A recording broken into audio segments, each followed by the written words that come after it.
Hi students, welcome to 10th class online classes.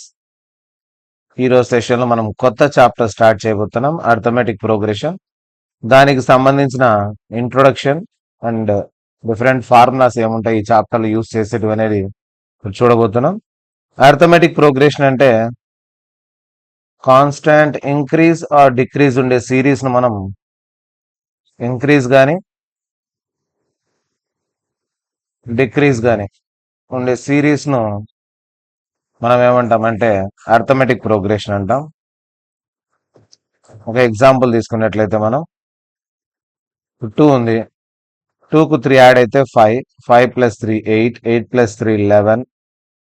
ఇలా constant గా same number add అవుతూ ఉంటే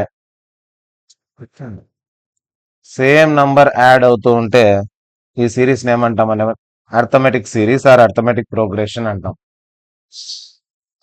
ఒకవేళ డిక్రీజ్ అయినా, ఫర్ ఎగ్జాంపుల్ 18 ఉంది, -4, 14, -4, -4, ఇలా కాన్స్టాంట్ గా డిక్రీజ్ అవుతూ ఉన్న ఈ సిరీస్ ఏమంటామంటే arithmetic series or arithmetic progression అని పిలుస్తాం.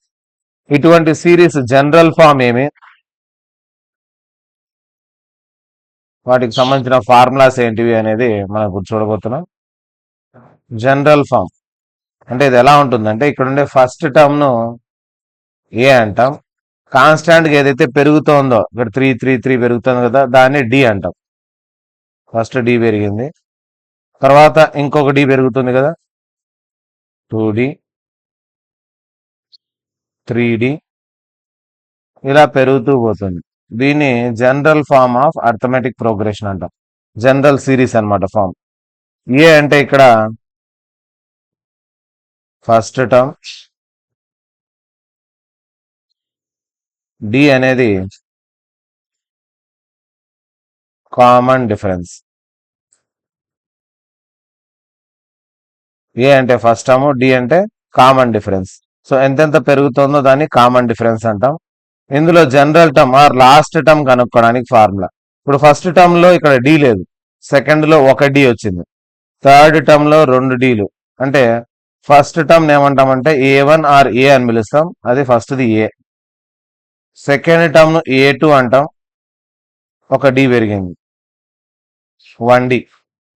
థర్డ్ టర్మ్ A3 అంటాం, 2 డీలు వచ్చాయి. అంటే ఇక్కడ ఎన్నో టర్మ్ ఉందో దానికంటే ఒక నంబర్ తక్కువ ఉండే డి ఉంది. ఇలాగే జనరలైజ్ చేసుకుంటూ పోతే nth టర్మ్ ఏమవుతుంది, సో nth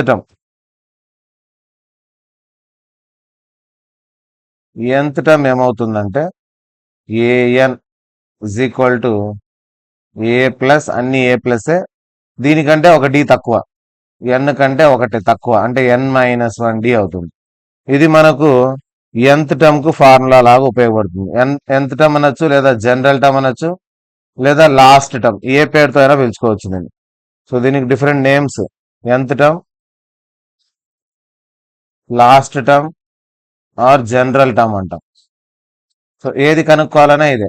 ఇక డిఫరెన్స్ కనుక్కోవాలంటే ఏం చేయాలి, డిఫరెన్స్ కనుక్కోవాలంటే సెకండ్ టర్మ్ లోంచి ఫస్ట్ టర్మ్ ను సబ్ట్రాక్ట్ చేస్తే ఏ క్యాన్సల్ బై డిఫరెన్స్ వస్తుంది. అంటే second term minus first term, లేదా థర్డ్ టర్మ్ మైనస్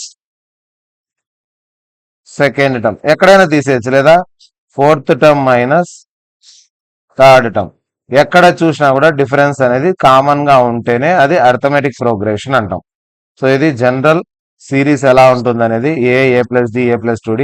ఒకవేళ లెఫ్ట్ సైడ్ కావాలనుకోండి, దీని వెనకాల a-d, a-2d, డి తగ్గుతూ పోతుంది, ఈ పక్క డి పెరుగుతూ పోతుంది. ఏ అనేది ఫస్ట్ టర్మ్, డి అనేది కామన్ డిఫరెన్స్. కామన్ డిఫరెన్స్ ఎట్లా వస్తుందంటే సెకండ్ టర్మ్ లోంచి ఫస్ట్ టర్మ్, లేదా థర్డ్ టర్మ్ లోంచి సెకండ్ టర్మ్, ఇలా ఏవైనా రెండు పక్క ఉండే టర్మ్స్ ను సబ్ట్రాక్ట్ చేయడం వల్ల మనకి ఏమొస్తుందంటే కామన్ డిఫరెన్స్ వస్తుంది. First term, second term, third term ఎలా రాసుకోవాలి, ఇది జనరల్ టర్మ్. ఈ టర్మ్స్ అన్ని యాడ్ చేస్తే ఎంత వస్తుందంటే దానికి formula sum of n terms.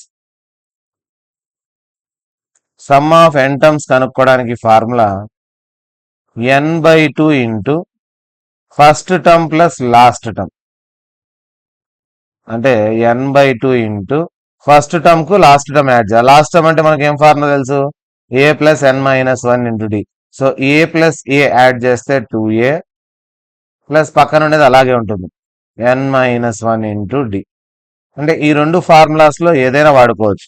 మనకు ఫస్ట్ లాస్ట్ టర్మ్ తెలిస్తే direct SN is equal to n/2 into a plus first term plus last term రాయొచ్చు. లేదా లాస్ట్ టర్మ్ ఫార్ములా ఇక్కడ సబ్స్టిట్యూట్ చేసుకుంటే మనకు a plus a 2a plus n-1 into d ఉంటుంది. ఇది sum of n terms కనుక్కోవడానికి formula. లేదా particular గా ఒక nth టర్మే కనుక్కోవాలి. ఎప్పుడన్నా nth టర్మ్ కనుక్కోవాలంటే ఇంకో ఫార్ములా ఉంది.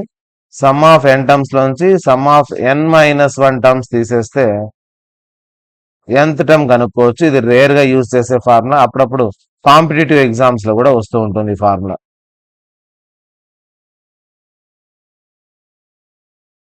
కాబట్టి సిరీస్ ఎలా ఉంటుంది చూసుకోవాలి.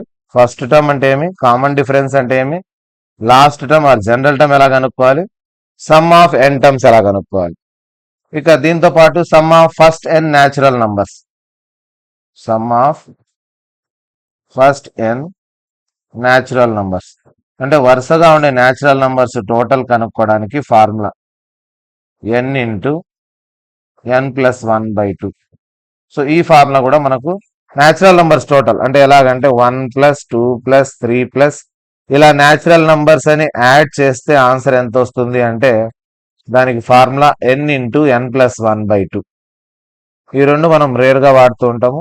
ఇదైతే 1 మార్క్ క్వశ్చన్లు కూడా అడిగే అవకాశం ఉంది కాబట్టి 1+2+3 అట్లా అన్ని నంబర్స్ n వరకు యాడ్ చేస్తే టోటల్ కనుక్కోవడానికి ఇది ఫార్ములా n ఇంటూ n+1/2.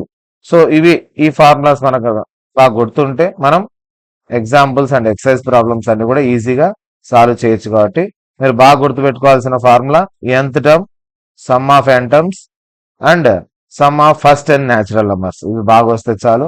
ఇంకా అర్థమెటిక్ మీన్ అంటారా మీకు స్టాటిస్టిక్స్ లో అది వస్తుంది, some of observations by number of observations అని. రెండు నంబర్స్ ఉంటే రెండు నంబర్లు యాడ్ చేసి బై 2, దీన్ని యావరేజ్ అని పిలుస్తాం మనం. సో ఇది ఆల్రెడీ తెలిసిందే మనకు. యావరేజ్ కనుక్కోవడం అంటే రెండింటిని యాడ్ చేసి హాఫ్ చేయడం అని, దాన్ని అర్థమెటిక్ మీన్ అంటాం. పైన అన్ని అబ్జర్వేషన్స్, కింద number of observations, some of observations by number of observations. Mean అనేది మీరు 8th క్లాస్ నుంచి చేస్తూ ఉంటాం మనం, మీన్ మీడియన్ మోడ్.